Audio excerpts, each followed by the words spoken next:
Good morning, everyone. It's John Murphy here with Brian Biro, America's breakthrough speaker. Wow, we're going to have a great conversation about breakthrough today. And our theme this month is the ego thought system. And essentially, it's a mindset that wants us to think we're it. So rather than controlling the mind is controlling us. So whenever we feel feelings like grief, shame, anger, it's the ego that's triggering that. And it's the ego that triggers fear. So anytime we are afraid of anything, it's not us. It's the ego convincing us that we're it. So we're projecting something into the future that's going to go wrong. The ego has a negative tendency. And when we see something going wrong in the future, it triggers fear. And it triggers hormones in our body, stress hormones, that then tell us that it is fearful. It is afraid, but it's all an illusion. And so in this episode and in all of the Fearless episodes, we dig real deep into fear and where it's coming from and how we can eliminate it. Now, a lot of people are afraid to get up on stage and give a public talk. Brian's given like 2,000. He's written 16 books. I've got 3 of his books right here. All right, check this out. Lessons from the Legends. And he probably talked a little bit about one of his mentors, John Wooden, the great coach John Wooden. Here's There Are No Overachievers. What's that all about? And of course, then here's one, Beyond Success. I've got the course with Fuel Beyond Doubt. Here we've got one, Beyond Success. Brian's got courses on fuel. So if you've not checked those out, I highly recommend it. I have 2 courses of my own, Beyond Doubt and Creative Problem Solving. I invite you to check those out. And all of these episodes are recorded on YouTube. And so if you miss an episode or you want to go back and watch an episode or share an episode with a friend or family or team member, please do. Get the word out, because our intention, Brian's and mine, and the entire Fuel faculty, is to do everything we can to offer help and assistance. If you've seen this show before, you'll know I grew up pretty much a self-help junkie back in my company is turning 38 years old this year. So I've been at this for a while, and I never would have gotten anywhere if I was afraid. To leave your corporate job at 28 years old to try something like starting a consulting firm with basically not a whole lot of experience, a wife who's pregnant with your second child, very little money in savings. That's not exactly something most people would consider doing. But I felt like in my case, it was a calling. It was why I'm on the planet. It was to get out and help as many people, millions potentially, live a happier, more joyful life. So today we're going to delve into from ego to we go. I love that. I've written the term meopic and weopic in some of my books. So what's in it for me, ego, to weopic, what's in it for we, where we really align and pull together as a team and get amazing things done. So that's Brian's an expert in this stuff. So welcome, Brian. Let me start with a question. You've been immensely successful in your career. Thousands and thousands, if not millions of people follow you and have learned from you with your breakthrough strategies and your 3 controllables that we're going to talk about controlling here. But what got you here? What was your motivation going way back to do exactly what you're doing? Well, first of all, thanks, John. I was just enjoying your story a little bit because ours are so similar. It's that leap you take when you hope you're going off the 10-meter platform towards the water and not towards the cement on the other side. But when you know that it's the right leap, that's the one to take. And so my whole thing is I love people. I believe in us. When I say in the title of the book, there are no overachievers, that's actually a quote from Coach Wooden that he used all the time. Those who don't know, John Wooden was the greatest men's college basketball coach of all time. Many people consider him the greatest coach of any sport of all time, but he understood we coach people more than basketball, more than business, we really coach people. Every business is a people business. So from as long as I can remember, I've had this belief that there's something good in people, and my joy is to try to find a way to bring it out, both individually and collectively. So like you, I went to college, went to Stanford. I know you went to Notre Dame. I went to Stanford, and my buddies thought I was crazy when I was leaving because they're going to medical school and business school and all these engineering school. And I started a swim school. I became a swimming coach, and because I loved it, it's what I did to put myself through college. And what I discovered was that there's something called the Pygmalion Effect that has a great deal to do with moving from ego to ego. And the Pygmalion Effect says essentially this, that our thoughts and our beliefs and our expectations are magnetic. Then we look at Hmm. people, we don't just see them, we actually move them, like pull them like a magnet in the direction of the way we see them. So Hmm. a great question to ask that I asked all the years of coaching is, what am I focusing on? Because what I focus on is what I create because of that Pygmalion effect. And so what I really realized was that I coached people.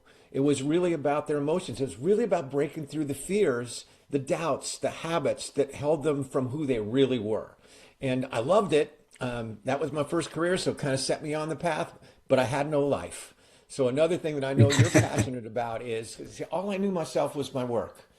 And when you only know yourself as in work, outside of work, you're frightened about discovering whatever you haven't discovered yet.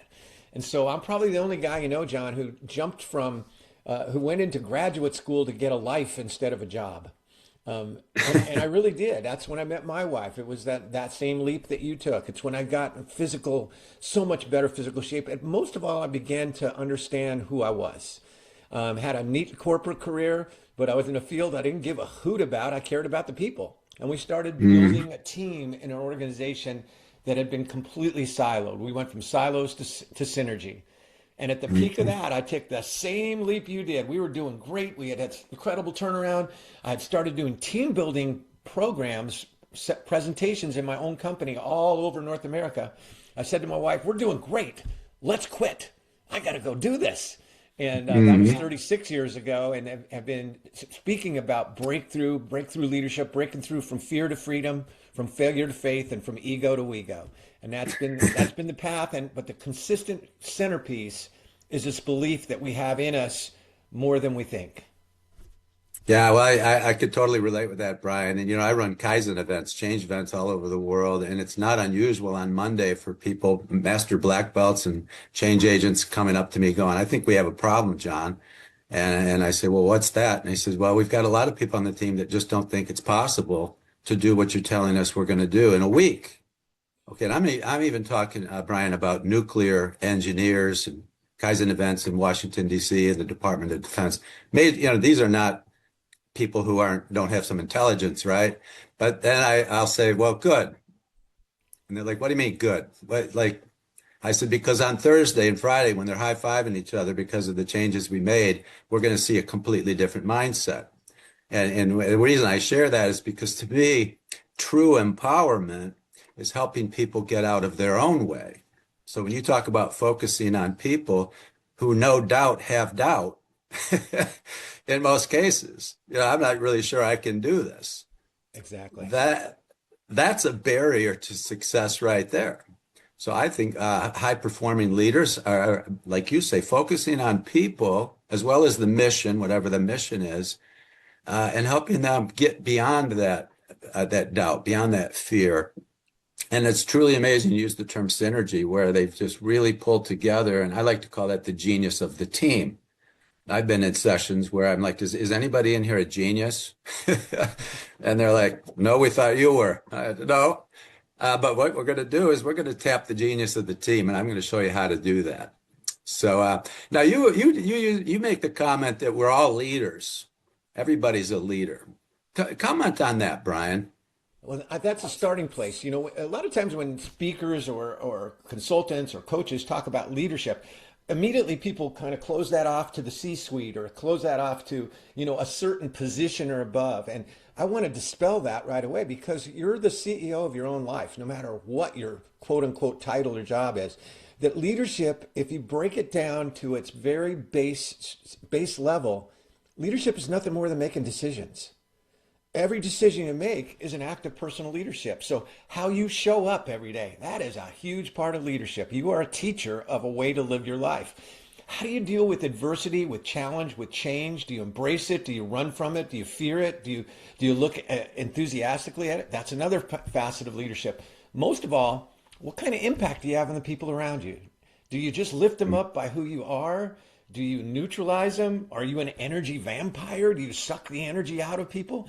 So we're all leaders already. And that's the starting place for what I call breakthrough leadership, which to me is so much in concert with what you teach. I mean, as I said, we could talk for 16 hours. Did you tell them this show is 16 hours this time? No, just kidding. It's really about how do you deal with fear? And perhaps the greatest fear of all is uncertainty, is doubt.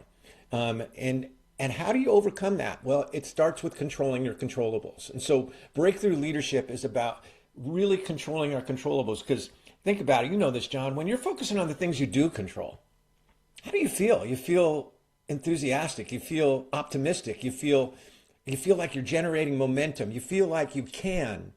It's when we focus on those things we don't control that we fall, that we start to feel disillusioned, we feel like we don't know where to go, and therefore we become in a state of overwhelm or just deep fear. So to me, it's all about shifting to control your controllables. There's a beautiful example that has just happened yesterday, and it was at the Winter Olympics. And the young woman, can't remember, her name is Aaliyah Liu, I think her name is, won the gold medal for the United States in ice skating. And it was fascinating, John, because what she talked about, first of all, she was complete joy on the ice. No nerves, no fear.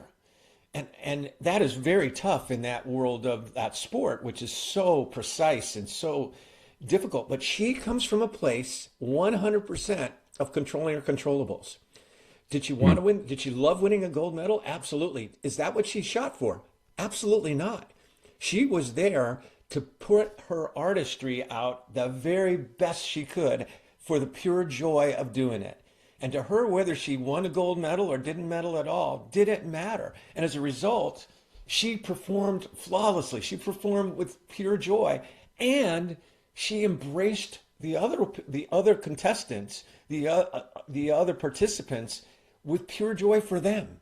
It was beautiful. It was beautiful sportsmanship, but it was all about, here was an athlete who actually focused. Did she want to win? Sure. But what she wanted more was to focus on doing the best of which she was capable. It was on the inside. It was not about ego. It was about allowing me to be who I love to be. And that was beautiful. Yeah, well, and you use the term we're all leaders, and we lead with our own choices, with our own decisions. And I just add, I heard this metaphor some time ago that we're actually king and queen of our own kingdom or queendom. And instead of the kingdom controlling us, the ego mind telling us we should be afraid, telling us we should feel guilty, telling us that we should be angry, give up, whatever. No, we're telling the ego, I hear you. I'm listening. There are some things that are important to listen to with fear. Tell me what I should be afraid of. I'll come up with some countermeasures. Now you can go sit in the corner while I ice skate, or whatever it is I'm doing, get up on stage and give a speech. People confuse that all the time because they don't realize they can talk about controllables, control the mind. And in this case, you've got somebody who's basically saying the only thing I can truly control in life is my own mind. And so what am I going to choose to do? I'm going to get out there on the ice and dance, do my very best, do what I'm here meant to do, and let go of any doubt or worry, because I think about this like with the game of golf, Brian. If you step up to the ball and you're worried about duffing, you're going to duff more than likely. Absolutely. You want to mess somebody up so on the golf course, ask them, do you breathe in or yeah, out on the backswing? And they're going to get, yeah. behind me on my wall, hopefully you can see, is my mentor, my friend, the man who wrote the foreword to one of the books you showed there, John Wooden. And again, John Wooden, the greatest men's college basketball coach of all time, 10 national championships. Perspective, no other coach in history won more than 5 in a 42-year career. Coach K won 5 in 42 years. Coach Wooden won 10 in 12 years. But he'll be the first to say, I didn't win any in the first 27 years that I coached. He said it's what you learn after you know everything that makes the difference. But here's the most fascinating, clear example of what happens when you live your life focusing on controlling your controllables. When you're easy to impress but hard to offend. John Wooden, the greatest of them all, never said the words winning or losing to his players or his coaches. He never said the words. Did he want to win? Absolutely. But what he wanted was for them to focus on a definition of success that is about what you put in, that is about your controllables. He said success is peace of mind. And it comes only from knowing that you've given the best of which you're capable. In other words, if you have to look at the scoreboard, and the biggest challenge to really living without fear is if you have to compare yourself to others to know who you are, you're going to live in fear. You'll need either and that's it. good enough, or you'll overblow yourself and not let anyone who sees the world differently get around you. So, John Wooden would have that every single day. He focused on that definition of success. And what happens is you lose the fear of failure, because when you come from that place, you don't look at things as failure. You look at it as, what happened? What can I learn? How can I use this to be of greater service? How can I use this to rise beyond what I did today? The only person you compare yourself is to yourself. Right? Yeah, absolutely. That's a classic example of knowing when the ego is controlling your mind, your true mind, is when you find yourself comparing. You're comparing yourself to other people. But here's the other thing. We grow up in a society where that's the norm. You're comparing yourself constantly to neighbors, to fellow students, to fellow teachers, to competitors in business, competitors in sports. We're all about comparing growing up. So we lose identity with our true, what I like to call capital S self, our true bigger self, higher self. And we end up going through life with that ego. So the first controllable you speak about a lot is shaping the future. Give us a quick summary of what you mean by that, Brian. Shaping the future is about vision. And I love the focus on it. Most of us don't realize that we have a choice about where we focus our vision. And so to shape your future, there's really two foundational keys to it. Number one, what you focus on is what you create. It's not just what you get, it's what you create. So I often have people in my events actually do a physical experience where I have them turn as far as they can and mark the spot. And then I guide them on a visualization to go further. And the jaws drop because they always go further. So what you focus on is what you create. So here's the question. We brought it up before. What are you focusing on? How many of us focus more on worrying about what will go wrong than creating what we want to go right? How many of us focus more often on the people that upset us, the situations we don't want to? How many are focusing on, since I have people break boards in the event, how many are focusing on the boards than on the breakthrough? Whichever way you focus, what you focus on is what you create. So as you teach, ask yourself often, what am I focusing on? And if it's what you don't want, shift your focus to what you do want. Now, you don't pretend there's no obstacle. There's obstacles. There's things that we do that what we think is right and it doesn't work out. But then shift, as soon as you see what the obstacle is, move beyond it. So the first key to shaping your future is to recognize that what you focus on is what you create, and focus more often on what you do want to create. I can look at people and almost know exactly which ones are shaping that future because their facial expressions are more joyful. All right, they have more energy. It comes with it. The second key is to not use your memory to see.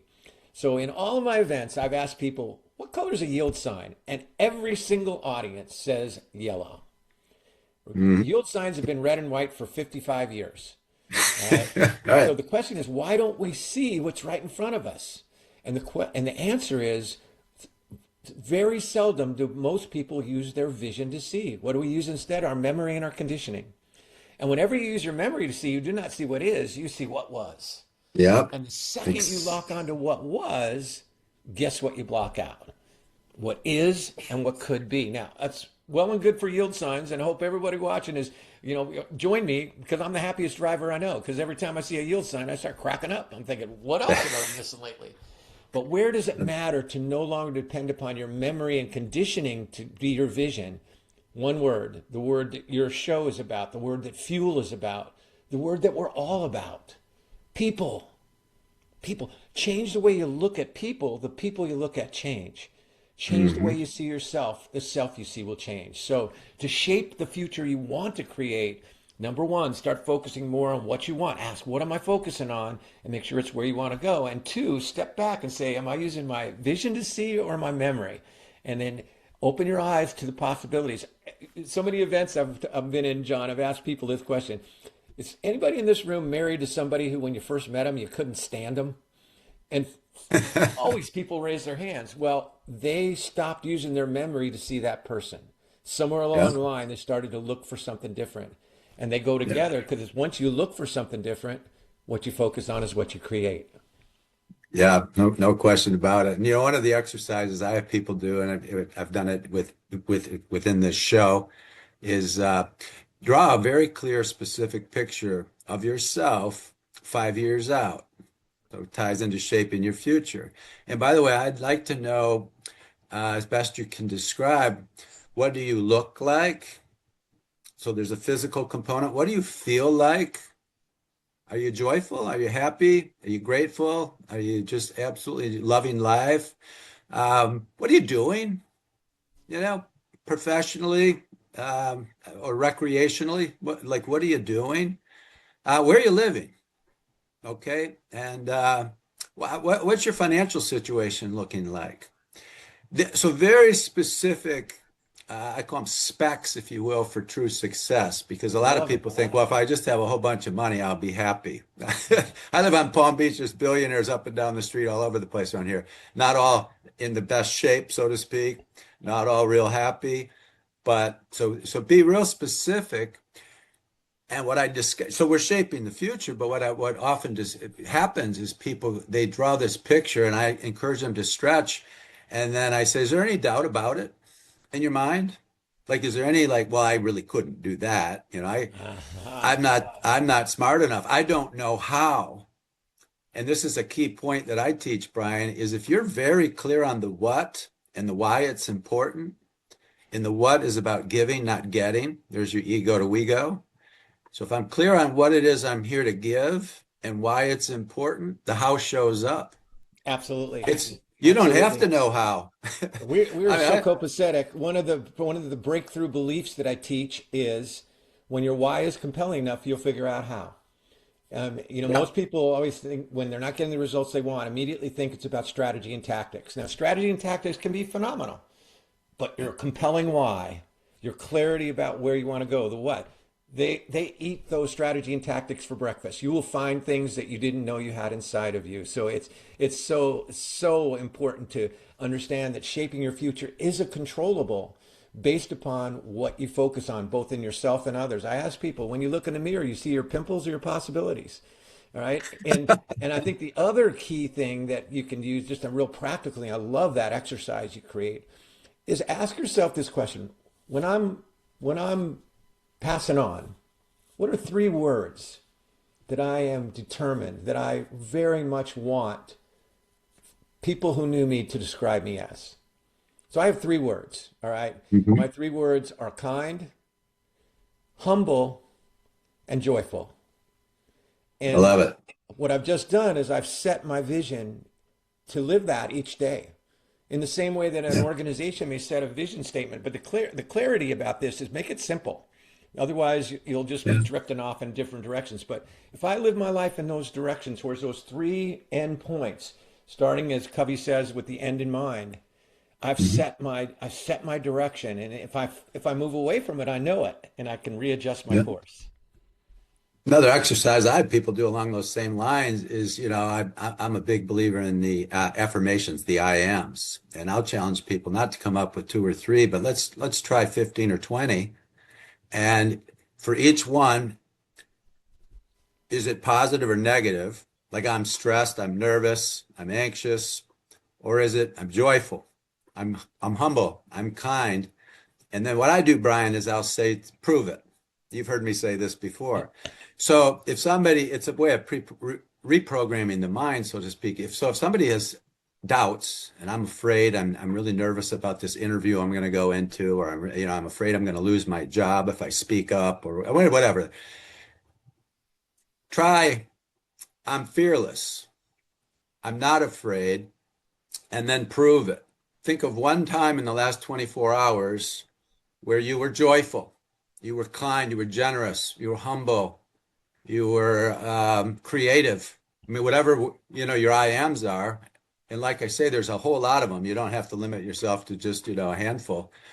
But when you come up with evidence that you actually are joyful, yeah, I was just laughing my tail off the other day, yesterday at such and such, or Yeah, yeah. I came up with a really creative idea this morning when I got it out of bed, or that like locks it in more if you Beautiful, continue to beautiful. practice that. So you can eliminate a lot of fear and doubt by turning it over In and that then book, proving, in that book Beyond Success that you showed, it's so fun. I mean, we are just too copacetic. Is at the end of the yeah, book, there's an exercise that I have encouraged people to do called the personal victory exercise, and it's exactly what you just said. Have people just write down all your personal victories when you've been who you want to be, when you've been at your best, when you really raised your level, when you felt like you were in that flow, and just write them down as affirmations. Then the addition is to attach a physical anchor to that. All right, so maybe just squeeze your wrist. So I am unstoppable. I am unstoppable. I am unstoppable. And you've got all these experiences of proof that from your yep, own experience. And as you start to do it, you start to feel yourself energize. And what yep, comes, to everyone we touch, our energy is our example. And so that actually leads to the second controllable, which is about energizing. And when we focus on what we want, when we build those affirmations into our daily practice, what we're doing is we're breathing energy into who we are. And that is to everyone, people won't remember that much of what we say, but they'll never forget our energy. yeah. I like to, I mean, I refer to it as spirit. We're breathing spirit, which is energy. And when you think about the word inspiration in spirit, it translates to fearless. The spirit's not Absolutely. afraid of anything. So when And a you, good way yeah, to put it, you'll like this one. If you're not inspired, that means you're on the way to getting expired. So, that's about right. Yeah, well, we have a few minutes left, Brian. So the last controllable, and a quick summary of the three, just so everybody's got so the, all the three. second is to energize and engage your team. That, but of course, before you can energize and engage your team, who must you energize and engage? And it starts with yourself. And so the challenge with energy for most people, or spirit, as you want to use the term, most people think their energy is like the weather. Man, I hope I have enough energy to make it through all these calls today.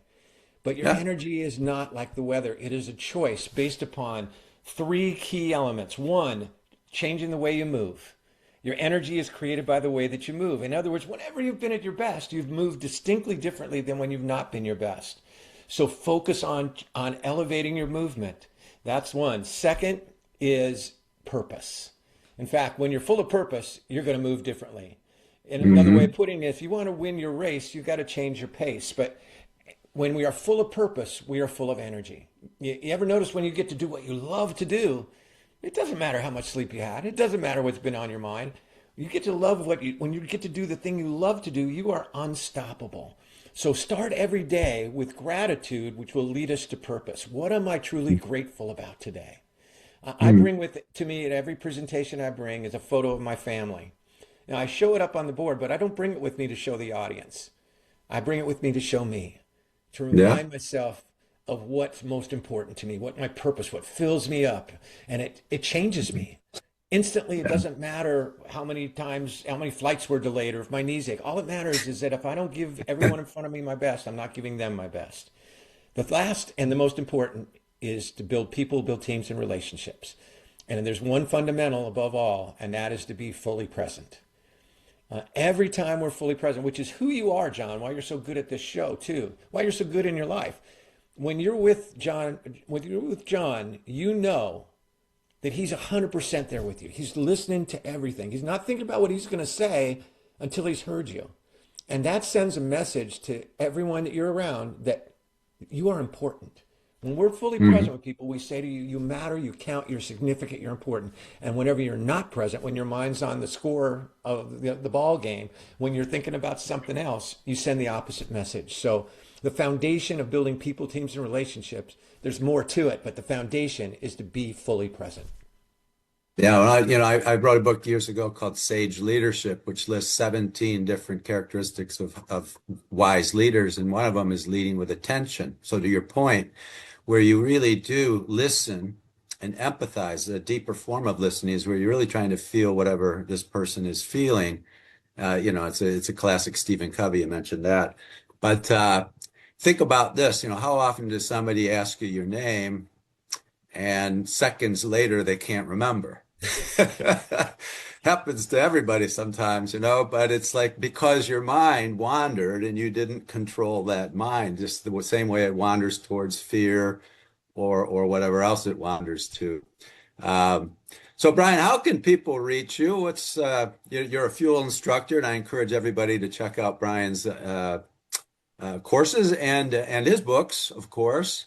And what else, Brian? How else can people reach you? Well, definitely go to myfuel.io and become a member because you don't just get me, you get 60 incredible teachers, including John Murphy. To get me, my passion is being in front of as many people as I can. I love speaking. I'm on stage, I'm 25. When I get off stage, I'm back to 71, but on stage, I'm 25. And so it's just my website, brianbiro.com, all eyes, BrianBiro.com. And I'd love to come and work with any organization because it doesn't matter what industry, I've spoken to every industry there is, it's about people. Yeah.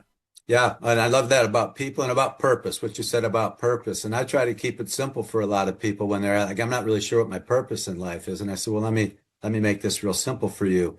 You were born with a very special gift. Figure out what it is and give it away. Figure out why you're here. There's your purpose because it's to give, not to get. When you give away what you've been given in terms of thy will, not my will, uh, affluence, with the word affluent comes from the Latin word affluere, which means to flow to. When you are on purpose and you are about pulling people together and making things better, which is why we're all here, you become more and more affluent because that energy, that spirit delivers abundance to you. And it's not just, opportunities, it's people, which translates into a lot of opportunities. Suddenly the phone rings and it's Alex from Fuel saying, hey, I'd like to talk to you about becoming a faculty member, right? Something like that. When we recognize that the my will is the ego, and to shift from ego to we go involves opening up to help, which is humbling, in many cases, to use the term humble. Wow, things are amazing. So please, everyone, reach out to Brian. If you've missed this episode live, check us out on YouTube. Share it, of course. And then tune in next Friday on Fearless. I'll be leading the show myself. And really, the topic is about how do we know when the ego is running our lives? And then, of course, what can we do about it? And with that, Brian, any closing comments?